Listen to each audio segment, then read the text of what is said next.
အဲ့တော့ဒီနေ့မှာတော့ပေါ့နော်ဒီအဆိုင်ယောဂဖြစ်နေသူများအတွက်အမြဲဆုံးသက်သာပျောက်ကင်းစေနိုင်မယ့်နည်းလမ်းလေးတွေကိုမျှဝေဆွေးနွေးပေးသွားမှာပါဒေါက်တာရှန်နီယာပါအထွေထွေယောဂကိုဆရာဝန်တယောက်ပါ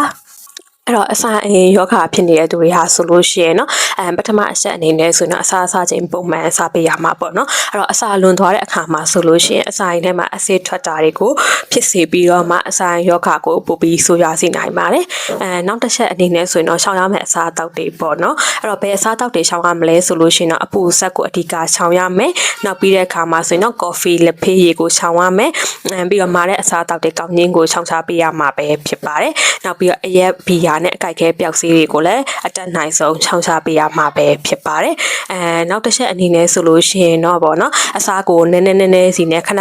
စားပေးခြင်းအဖြစ်လေဒီအစာအိမ်ထဲမှာအစာရှိဖြတ်တာကိုအကောင်းစေပြီးတော့အစာအိမ်ယောဂကိုတတအစီမှာပဲဖြစ်ပါတယ်